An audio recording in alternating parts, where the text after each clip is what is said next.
It's really pretty crazy once you understand what kind of food intake is messing you up at some level, and then you fix it and you get better. Let me give you a couple examples. First of all, I think the point that's important to make is to understand how much food affects you. How basically food affects everything. I think I have really struggled to separate myself from this typical American conditioning that food intake really has no effect on much of everything else. It's almost like this complete distortion of the biology of food and how it affects your brain and body and how it relates to your productivity in life. It's actually pretty much everything aside from like sleep and other nutrients and like a couple other things. It's mainly food intake and affects your productivity, brain function, and all this stuff. And so the idea that there are ailments out there, like actual sicknesses and conditions that people have that are inflamed massively by food, is something I think a lot of people know, but I think not to the extent that they could, which could really help them. Let me give you an example. I have a sleep condition called sleep apnea, right, where in the middle of the night I'll like be sleeping and breathing, and then I'll just stop breathing for like, I don't know. Some of my ex-girlfriends were like, "Dude, you stop breathing for 30 seconds," and then folks who have sleep apnea then have to like gasp for air. You typically wake up with your heart racing or something, and because your brain is going, "I need oxygen," and I don't have any. And the heart is also not pumping blood fast enough because you're some sort of airway collapsed, and it's like a pretty creepy thing. It sounds a lot worse than it is because people live their whole lives with it. Some folks get machines that you put over your face that basically open up the airways. It's called CPAP. Other folks get like little the kind of things you plug in your nose. My dad, before he died, he had a bunch of issues related to sleep apnea, and he had to constantly like snort nose spray and all this other stuff. And but what I don't think he was intelligent of to know about and didn't practice, and what a lot of folks don't, and what I didn't for the longest time is that certain foods make that condition a lot worse and provoke a negative response within your body as it relates to that condition. For me, particularly gluten. That's not the only like negative gluten response I get. Like I eat gluten and I feel like discomfort in my stomach. I feel like I'm full for like 7 or 8 hours. I have massive brain fog for like a day or two.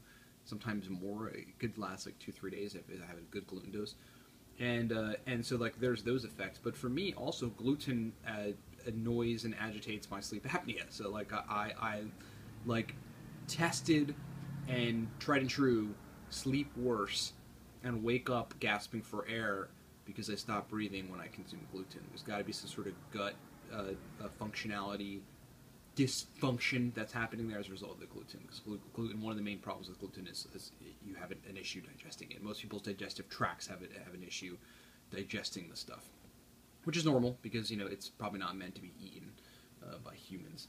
And so gluten is one of them. And then and so taking out gluten from my diet, which I did a long time ago, but like you get gluten doses when you go to restaurants. Now I have to start asking, do you put gluten in your food, and do you have any gluten-free stuff, and can I see the menu and confirm that? Otherwise, I can't eat here because you're putting stuff in your food that's gonna harm my body. So the other thing that's interesting to me, and I don't think it's exclusive to me, of course, is the idea of blood sugar balance before bed. This I think is actually like, are we talking about biology and like biohacking and hacking the body for better performance as an entrepreneur? I think one of the things I'm going to start talking about a lot more and putting on the web and stuff and telling people that I know, because it's been my experience, is blood sugar levels before you go to bed, right? It's like, people say eat a relatively stable meal that is not too sugary and try to not like eat a whole bunch at nighttime, and then it'll help you sleep. And for the most part, that's true. And one of the reasons why is if you eat something that has a high glycemic index, for example, which spikes your blood sugar level, then drops it pretty significantly low as a result thereafter, kind of like a sugar spike and crash. That's what it is.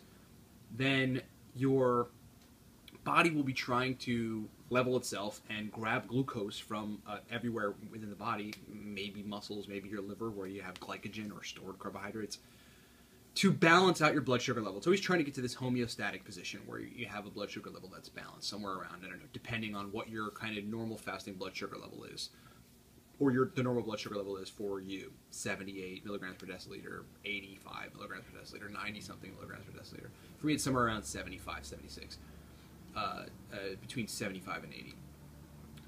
if I eat like I've been experimenting with honey lately as a good thing, and I like honey, and I think it's good. It's got some good bacteria in it. It's got some nutrients in it. They're the raw honey that you get from like the farmer's market or your local farm before it gets to the store. It's very, very healthy stuff. Consuming too much of it though, like even and really, when I look at refined sugar, I think for my body and for others, I think it's low to moderate consumption is still a problem. Like you need to take a half a teaspoon, maybe at nighttime or something, to like make sure that you have like, good. Folks report sleeping better as a result of taking that. It has something to do with liver glycogen, and that I guess depends on how much you work out, among other things. But I can't even really do much more than a teaspoon or half a teaspoon of honey without having some sort of insulin response. That's just too much, right? Blood sugar goes high and low. I'm fine and I can function thereafter, but I know I'm not functioning optimally. I know that some capacity of my brain functionality just decreased, and I know that doesn't feel good. Particularly if I have like anything that raises my blood sugar level to that degree, where it would go up to, I don't know, 140 or something milligrams per deciliter, then down to like 65 or 69, which is pretty typical of blood sugar spike and drop from a high glycemic index food, which is high in refined carbohydrates. Then if I do that before bed, or even 3 hours before bed, when I'm going to sleep, my body's trying to level out glucose and sort of disperse it everywhere because it's dropping. So when I have a ridiculously low blood sugar level, like say like 60 or between 60 and 65, after a drop as a result of a high glycemic index food, when I'm sleeping, sleep apnea gets worse, right? I wake up like multiple times a night with my heart racing because I can't breathe, and having issues related to the fact that my body's stressed out as well because I don't have glucose, like enough glucose. It's trying to get it now. It's going to get it from my muscles, get it from my liver, or get it from wherever. And it doesn't have enough of it at the time because it's trying to level out. Right? It's trying to figure out how I can level my blood glucose because it went down so far from eating something that was high in the glycemic index. Interestingly, if I stick to complex carbohydrates, good carbohydrates, yuca root is like my favorite lately, and sweet potatoes. And then like I salads and good healthy meats, and God, I think it's meat, vegetables, and tubers and fish is basically what I eat, and eggs. Then I have zero issues with it. And in fact, it's kind of interesting where I could go and sleep 8.5 to 9 hours, right? Like in total time. So I go to bed at 12 and I wake up at 9, or I go to bed at 11 and wake up at 8, which is 9 hours, and feel basically tired and not 100% refreshed neurologically and physically. I could do that situation and have like a messed up blood sugar situation before I go to bed, which by the way is like so important. Like it's your body's energy, the blood glucose thing. So I could eat 3 tablespoons of honey, let's say, that's a little grandiose, but like say like a tablespoon and a half of honey, which will do it definitely, and then sleep 9 hours and still not feel refreshed in the morning. What the heck? I slept 9 hours and I'm not refreshed. Now I go to work and be an entrepreneur and I can't function as well as I could if I had better situation. If I didn't do that and I had good complex carbohydrates that evenly distribute and convert to simple sugars within my body with other confounding nutrients in them, then it's a whole different story. I sleep better and the apnea goes away. And I only sleep 7 hours and I'm good. Like, tweet that. Peace!